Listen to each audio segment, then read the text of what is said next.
ये कहानी है पूरनपुर गांव की, जो इतना खूबसूरत था कि बस लोग देखते ही रह जाते थे।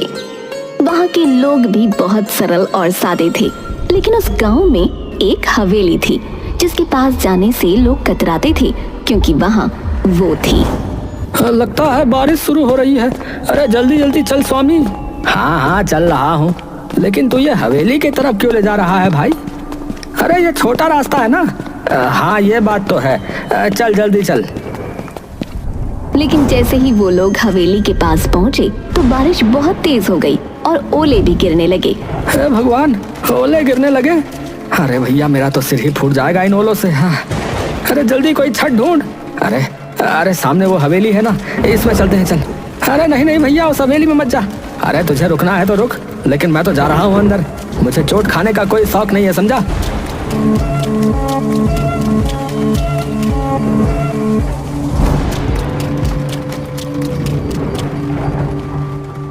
और फिर उन्होंने नजर घुमाकर हवेली को देखा। हवेली इतनी पुरानी थी जितना पुराना गांव, लेकिन इतनी पुरानी होने के बावजूद वो जर्जर नहीं थी, लेकिन हाँ डरावनी जरूर थी। अरे यार ये बारिश के चक्कर में हम कहाँ आकर रुक गए। जल्दी बारिश रुके तो हम यहाँ से भागे। अरे भाई ये आवाज किसकी है? कौन सी आवाज है? भाई मजाक मत कर यार। ये कौन आ गया? ये कौन आ गया? ये कौन आ गया? उन लोगों ने घूम कर देखा तो हवेली के एक कोने में अजीब सी बुढ़िया बैठी थी, जिसके सफेद बाल खुले हुए थे और वो कुछ बड़बड़ा रही थी। दोनों डर से कांप उठे और फौरन बाहर भागे। बाहर अभी भी ओले गिर रहे थे, लेकिन इस बार वो ओलों की चोट खाते हुए अपने घर की तरफ भाग गए। भैया राम, भैया लोग सही कहते हैं सोनी। अरे वहाँ कुछ है भैया। भैया मैं तो कसम खाता हूँ अब उस तरफ नहीं जाऊंगा भैया। पूरनपुर गांव में कुछ दिन बाद एक बड़ी अजीब घटना हुई। गांव में 4 नए लोग पहुंचे, एक नौजवान जोड़े के साथ 2 नौजवान लड़के और। अरे भाई आप लोग कौन हैं और इस गांव में कैसे आना हुआ? नमस्ते, मेरा नाम राजीव है, ये मेरी पत्नी रिया है और ये मेरे भाई हैं रमन और प्रेम। हम यहाँ अपनी हवेली को बेचने आए हैं, जो गांव में पूरब में है। हाँ हवेली है भैया? कौन सी हवेली? वो जो बरगद के पेड़ के पास वाली, वो वही ना? हाँ हाँ वही, हमारे दादाजी की थी, अब हम उसे बेचना चाहते हैं। ये सुनकर मुखिया हैरान हो गया और गांव वालों की भीड़ जमा हो गई। सब फुसफुसाने लगे। तभी मुखिया सीरियस होकर बोला, बेटा वो हवेली आज भी गांव के डर का कारण है। वहाँ एक बुढ़िया दिखती है, अजीब सी। कोई नहीं जानता कि वो असली है या आत्मा है, कोई भूत है पता नहीं, या फिर हमारा वहम है। गांव में ऐसी अफवाहें आम होती हैं, हमने भी शहर में ऐसे किस्से खूब सुने। अगर वहाँ कोई बढ़िया होती तो अब तक किसी ने वीडियो बना लिया होता ना। मैं तो वहाँ की तस्वीरें इंस्टाग्राम पर डालूंगी, कौन डरता है भूत से। हम सब आज ही हवेली में जाकर देखेंगे और कल ही उसके कागज फाइनल कर लेंगे। रामू और स्वामी भी वहाँ खड़े थे। दोनों की आंखों में डर था, लेकिन आखिर वो बोल ही पड़े। भाई साहब मत जाइए, हमने अपनी आंखों से देखा है उसे। वो औरत इंसान नहीं लगती। हाँ उसके पास जाने से जान पे बनाती है। हाँ बता रहा। अगर वो हवेली मेरी है तो मुझे ही देखना चाहिए ना कि उसमें क्या है। ये कहकर वो चारों हवेली की ओर बढ़े। जैसे ही वो हवेली के पास पहुँचे, सबने उसे निहारा। हवेली पुरानी जरूर थी, लेकिन उसकी दीवारों पर एक अजीब किस्म की चमक थी। वाओ, ये हवेली तो किसी राजमहल जैसी लगती है। इतनी मजबूत दीवारें, कितनी भव्य है। यार ये बेचेंगे तो करोड़ों मिलेंगे भाई। चलो अंदर चलते हैं, मैं तो इसका वीडियो बना रहा हूँ। जैसे ही वो अंदर घुसे, एक ठंडी हवा का झोंका आया, जैसे किसी ने उन्हें छुआ हो, लेकिन चारों ने नजरअंदाज किया। अंदर का हॉल अब भी चमक रहा था, जैसे समय ने उसे छुआ ही ना हो। राजीव वहाँ खड़ा होकर बोला, सोचो यार, इतने बड़े हॉल में लोग रहते होंगे। वाओ यार। Serious? What? A royal life? लेकिन यार ये कैसी आवाज है? ये कौन आ गया? ये कौन आ गया? ये कौन आ गया? कोई बोल रहा है शायद। चलो उस तरफ चलते हैं, देखती हूँ कौन इतनी एक्टिंग कर रहा है। चारों उस कोने की ओर बढ़े, लेकिन वहाँ कुछ नहीं था। तभी चमगादड़ों का एक झुंड छत से निकला। रिया चीख पड़ी।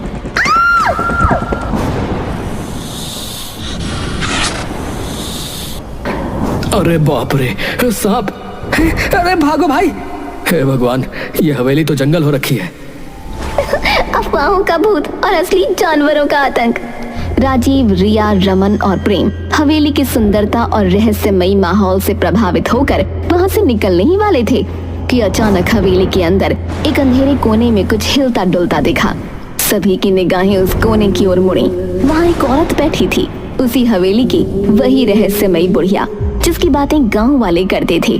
खुले सफेद बाल, सूखी सिलवटों वाली त्वचा और पथराई आंखें। वो देखो, वहाँ कोई है। चलते हैं। ये वही बुढ़िया लगती है। नहीं यार, अब जब सामने दिख रही है तो बात करनी चाहिए। रिया साहस करके धीरे धीरे उस बुढ़िया के पास गई। जैसे ही वो पास पहुंची, बुढ़िया अचानक कांपती हुई खड़ी हो गई। आप कौन है? यहाँ क्या कर रही है? तुम लोग क्यों आए हो? यहाँ क्यों आए हो? यहाँ कोई नहीं आता, फिर तुम क्यों आए हो? हम इस हवेली को बेचने आए हैं। ये हमारे दादा की हवेली है। और आप? मैं खजाने की रखवाली कर रही हूँ। खजाना? हाँ, बहुत साल पहले मैंने इस हवेली में खजाना छुपाया था, पर अब याद नहीं कहाँ रखा है, कहाँ दफना दिया, समझ नहीं आता। बुढ़िया के खजाना शब्द ने चारों के मन में एक साथ बिजली की तरह लालच जगा दिया। उनकी आंखों में अब हवेली की कीमत से ज्यादा उस अदृश्य खजाने की चमक तैरने लगी। अगर ये खजाने की बात सच हुई तो हम करोड़पति बन सकते भाई। और जब खजाना मिल जाए, इस बुढ़िया को यहाँ से निकाल फेंकेंगे। डराने के अलावा करते क्या ये? बिल्कुल भाई, पहले मिठास फिर लात। हाँ, चलो खोजना शुरू करें। अम्मा, वो खजाना कहाँ है? क्या पता। वो सब लोग पूरी हवेली में खजाना ढूंढने लगे। बुढ़िया भी दीवारों को थपथपाती, जमीन को सूंघती, जैसे कुछ याद करने की कोशिश कर रही हो।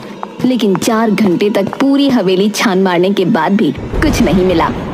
अब तो रात होने वाली है यार, कुछ नहीं मिला। शायद ये औरत पागल है।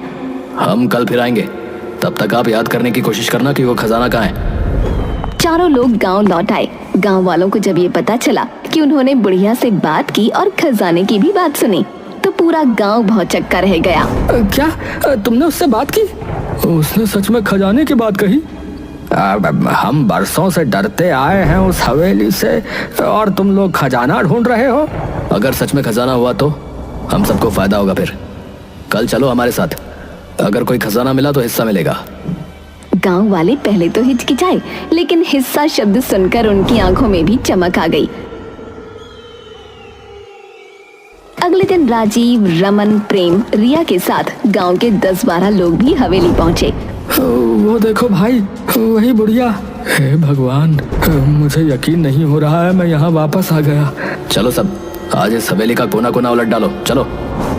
लोगों ने हवेली के हर कोने को अच्छी तरह देखा, यहाँ तक कि बाहर बगीचे में खुदाई भी शुरू कर दी। कुछ घंटे बीते, लेकिन कहीं कुछ नहीं मिला। तभी रामू की नजर हवेली के पिछले हिस्से पर गई, जहाँ छत का एक हिस्सा टूट कर गिरा हुआ था। अरे ओ भैया, इधर आओ, देखो। अरे यहाँ कुछ है शायद। कहाँ? अरे ये मलबा हटाओ, इसके नीचे कुछ है। सबने मिलकर मलबा हटाया और नीचे एक पुराना पत्थर निकला, जो जमीन से अलग दिख रहा था। जैसे ही उसे हटाया गया, नीचे सीढ़ियां दिखाई दी, एक तहखाने की ओर जाने वाली। तहखाना? ये तो बिल्कुल फिल्मी सीन बन गया। चलो अंदर। वो लोग बारी बारी तहखाने में उतरे। तहखाने में घुप अंधेरा था, सीलन भरी हवा और मकड़ी के जाले। सबने अपनी मोबाइल की फ्लैश लाइट जलाकर जगह जगह टटोला। तभी रमन की नजर एक लोहे के पुराने संदूक पर पड़ी। ओ इधर देखो यार, कुछ मिला है। एक संदूक। अरे यार जल्दी निकालो इसे यार। संदूक भारी था, लेकिन गांव वालों की मदद से बाहर ले आया गया। जैसे ही बुढ़िया ने उसे देखा, वो पागलों की तरह झूमने लगी। मिल गया मेरा खजाना, मिल गया मेरा खजाना, मेरा खजाना। चारों लोग एक्साइटेड हो गए। अब उन्होंने फटाफट संदूक खोला, लेकिन उसके अंदर जो था वो देखकर सबकी रूह कांप गई।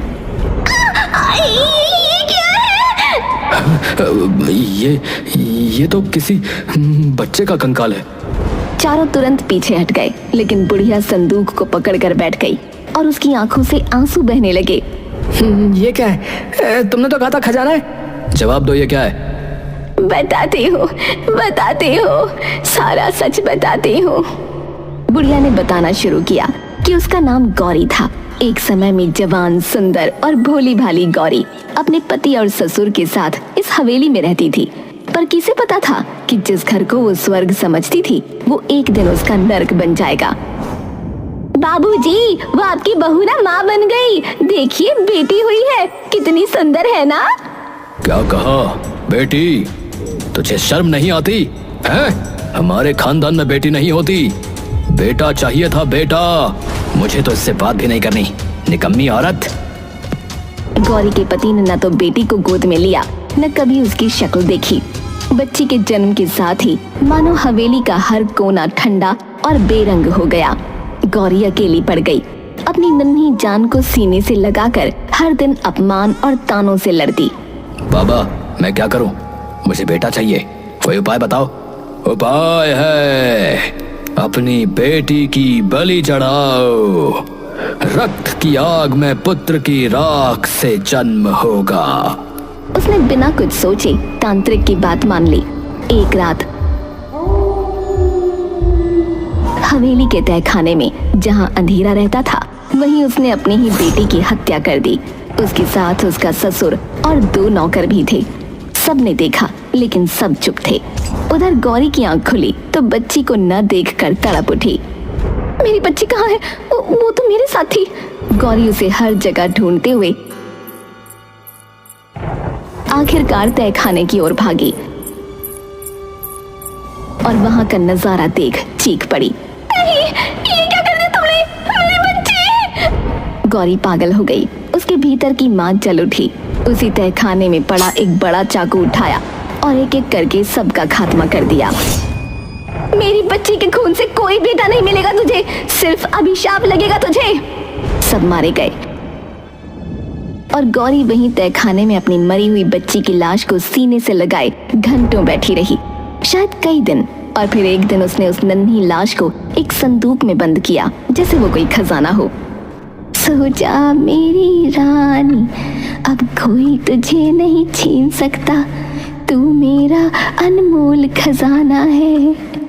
वो संदूक लेकर वहीं तहखाने में बैठी रही। वक्त के साथ सब बदल गया। हवेली सुनसान हो गई और जब वो एक दिन ऊपर आई तो छत का एक हिस्सा गिर पड़ा। तहखाने का रास्ता हमेशा के लिए बंद हो गया। गौरी ऊपर रह गई और संदूक नीचे छुप गया। यादें धुंधली हो गईं, पर उसका पागलपन वही रहा। गौरी की आंखों से आंसू झर रहे थे। सामने बैठे राजीव, रिया, रमन और प्रेम सन्न थे, जैसे किसी ने उनकी जुबान छीन ली हो। ये सब सच है? हाँ, ये मेरा खजाना है, मेरी बेटी, मेरी जान, मेरी दुनिया। पागल औरत, ये खजाना है? हड्डियां और सड़ती यादें हैं? राजीव वो संदूक को लात मारकर दूर फेंक देता है। ये देखकर उस बुढ़िया को बहुत तेज गुस्सा आ गया। वो पागलों की तरह चिल्लाने लगी, नहीं, ये मेरी बच्ची है। तेरी हिम्मत कैसे हुई मेरी बच्ची को लात मारने की? वो पगलाई हुई औरत अब उस संदूक को गोद में लेकर हवेली के अंदर की ओर भागी। उसकी चीखें हवेली की दीवारों से टकराकर लौट रही थीं। मेरा खजाना, मेरी बेटी, मुझसे कोई नहीं छीन सकता। अरे अब बहुत हो गया, पागल औरत ने दिमाग खराब कर दिया है। इसको निकालो यहाँ से, फिर इस हवेली को बेच डालते हैं। चलो। हाँ यार, खजाना तो निकला नहीं, अब हवेली बेचेंगे, चलो। सबने सोचा कि किसी भी तरह बुढ़िया को पकड़कर बाहर फेंक देंगे, लेकिन उन्हें नहीं पता था कि ये इतना भी आसान नहीं होगा। वो लोग हवेली के अंदर की तरफ जाते हैं तो अचानक राजीव फर्श पर बिछे एक कालीन पर पैर रखता है और गड्ढे में गिर जाता है जो कालीन से ढका था। राजीव, कहाँ गए तुम? ये क्या हो रहा है? ये सब उस पगली औरत का जाल है। अरे भागो यहाँ से भैया। रिया एक कमरे में भागती है, लेकिन वहाँ का दरवाजा बंद हो जाता है और अंदर से सैकड़ों चूहे निकल आते हैं। रिया चीखने लगती है। उधर प्रेम जैसे तैसे भागता है, लेकिन गलियारे में फिसल जाता है क्योंकि फर्श पर तेल फैला हुआ था। तुम लोग मेरा खजाना नहीं छीन सकते। बुढ़िया अपने बिछाए जालों से बहुत खुश थी, पर उसी समय गांव के और लोग भी वहां पहुंच गए। उन्होंने सब कुछ देखा और एक साथ मिलकर बुढ़िया को पकड़ने की कोशिश की। अरे अब बस, तुमने बहुत डर फैलाया, अब तुम्हें रुकना होगा।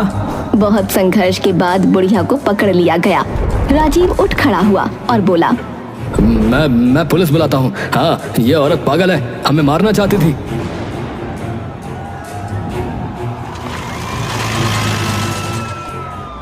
पुलिस जल्दी ही पहुंच गई।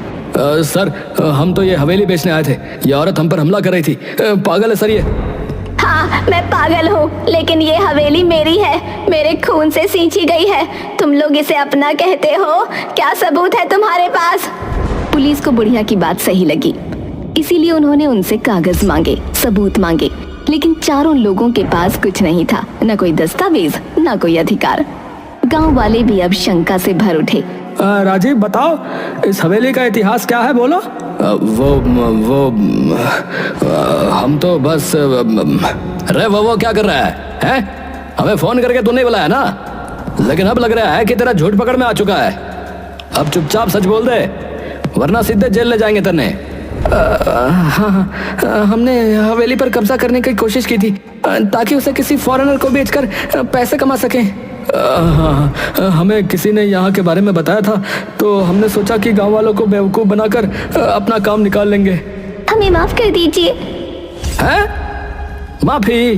हाँ, जरूर मिलेगी ना माफी। चलो सीधे थाने चलो, वहीं करेंगे तुम्हें सब माफ। पुलिस ने चारों को गिरफ्तार कर लिया और फिर रामू आगे आया। उसने सबको देखा और बोला, इतनी बड़ी कहानी हो गई, हमें आज पता चल रहा है। देखो भैया, गांव वालों, मुझे लगता है कि हमें इस बच्चे का जो है अंतिम संस्कार करना चाहिए। ये जरूरी है भैया। सबने मिलकर उस मासूम बच्ची की अस्थियों का विधि पूर्वक अंतिम संस्कार किया। बुढ़िया फूट फूट कर रोती रही, उसकी सालों की पीड़ा अब बह रही थी। उसके बाद पुलिस ने बुढ़िया को एक मानसिक चिकित्सालय भेज दिया, पर कहानी यहीं खत्म नहीं हुई। गांव वालों ने उस हवेली को एक बालिका विद्यालय में बदल दिया। बाहर एक पट्टिका लगी जिस पर लिखा था, गौरी कन्या विद्यालय, एक माँ की याद में।